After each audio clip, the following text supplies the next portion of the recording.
On October 19th of 2021, 18-year-old freshman Daniel Santulli was attending a party organized by members of the Phi Gamma Delta fraternity house at the University of Missouri.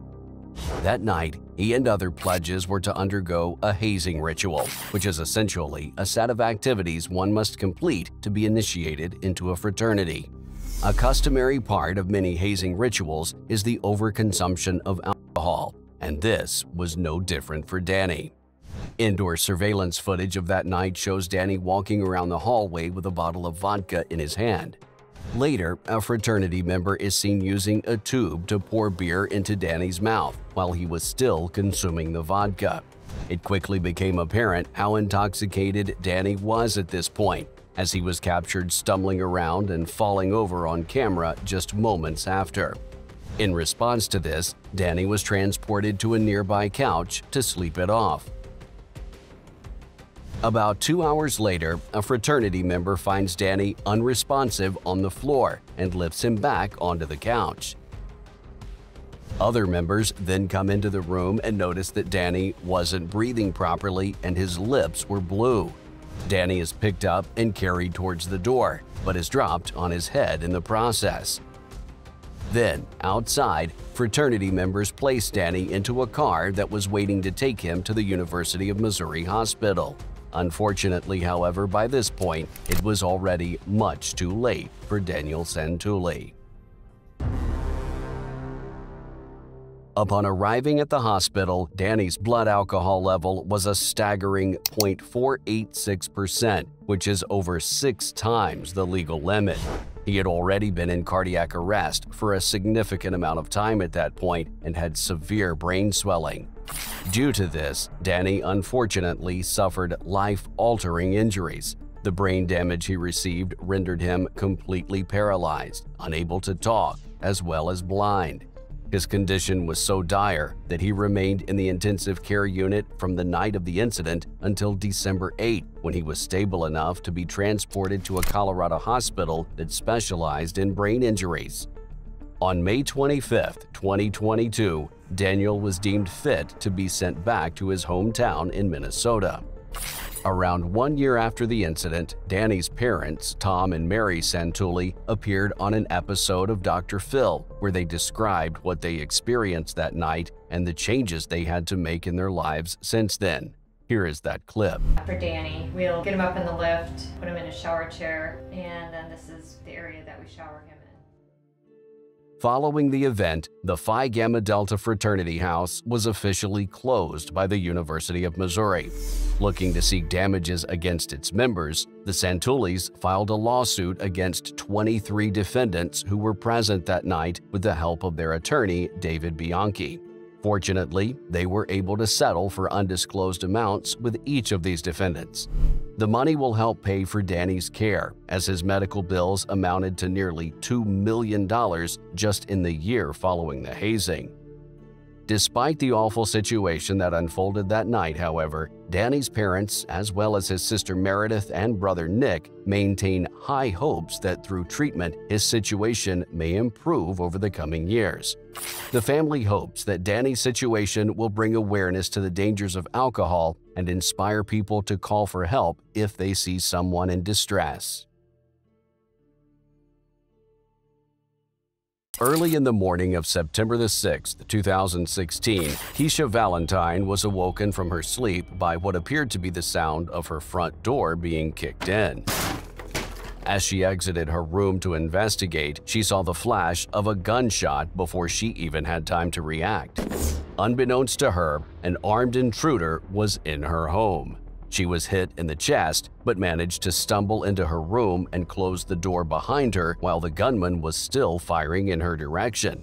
Keisha's 15-year-old son, Earl Valentine, exits his room after hearing the commotion, but walks directly into the gunman's line of fire. The teen is hit, but the gunman luckily left the premises soon after, and the teen managed to call police. My mom was there at the emergency. Me and my mom are just inside. Excuse me? Me and my mom are just inside.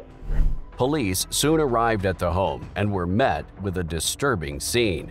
There was blood everywhere, but Keisha and Earl were both still alive in critical condition. The mother and son were immediately transported to a nearby hospital. After Keisha and Earl were placed in the hospital, police quickly focused their attention on who could have perpetrated such a brutal crime. Shockingly, they would soon find out that the individual responsible was Earl Valentine Sr., Keisha's ex-husband and Earl's father. He went live on Facebook shortly after the incident and confessed fully to what he had just done. She lied on me, had warrants taken out on me. She drugged me all the way down to nothing. I loved my wife, but she deserved what she had coming. Pleasure knowing all y'all.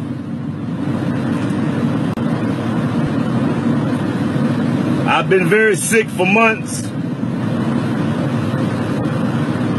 and this is something that I could not help. So I don't know if I'm gonna make it where I'm going, but if I don't,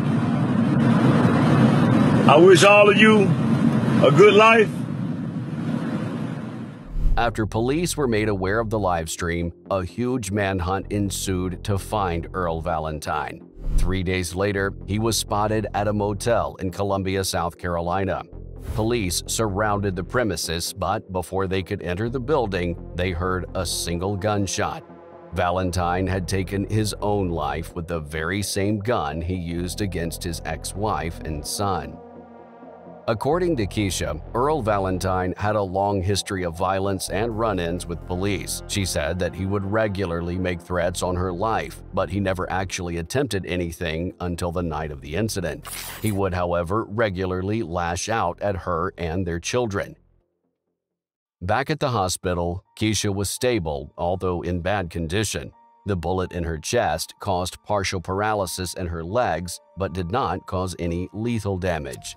Unfortunately, however, her son Earl wasn't so lucky. Keisha was informed in the hospital that Earl had succumbed to his injuries. While this was devastating news for her, Keisha will always remain eternally grateful for her son saving her life. She had lost too much blood to get up and call police, and if Earl had not done it, she very likely would not have made it. The following body cam footage showcases an interaction between a police officer and a man in South Wales on November 23, 2021. Although the man's demeanor was seemingly calm, he had just committed one of the most horrendous crimes. 25-year-old Luke Dealey. 2 days before it was taken, he had brutally murdered 65-year-old June Fox Roberts at the home she had lived in since 1985. Early in the morning of November 21, 2021, Dealey snuck into June's house through an unlocked door. Authorities assume that June came downstairs after hearing noise, at which point Dealey pounced on her. After knocking June unconscious with a strike to the forehead, he continued attacking her until she was no longer breathing. Dealey then dragged her into another room where he proceeded to dismember her and remove her head with an axe he found in her home. Following this, he placed her limbs into separate bags and left her property. A few hours after the incident, June's daughter, Abby Shepard, went by her house as she had not heard from her in a few days. There, she was met with the disturbing scene. In a later interview, Abby would state that, quote, "These images will never leave me. My childhood home, my safe space, destroyed in the most violent act I have ever seen or could ever imagine." Following the incident, many in the community wondered who could have done such a thing to June. She was a director at an IT firm, owned her own bakery in the area, and was just generally well-liked by everyone. No one could have imagined who could have a motive to do something to her. Police soon discovered, however, that the man responsible had no motive at all. On November 23rd, police arrested 25-year-old Luke Dealey after he was caught on local CCTV entering June's home on the day of the incident. June Fox Roberts was a complete stranger to Dealey. Dealey was a paranoid schizophrenic who had a long history of bizarre activity. He was an illustration student at the University of South Wales at the time, but had been kicked out from his student accommodation just 10 days before the incident for making fellow students uncomfortable.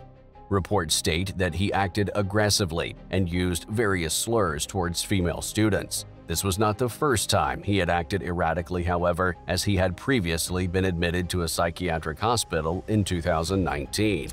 During his subsequent trial, Dealey told the court that he was, quote, instructed by a higher power to kill someone. In March of 2023, he pleaded guilty to manslaughter by reason of diminished responsibility at Newport Crown Court. Since it is believed that he would commit further serious offenses if released, he will be detained indefinitely.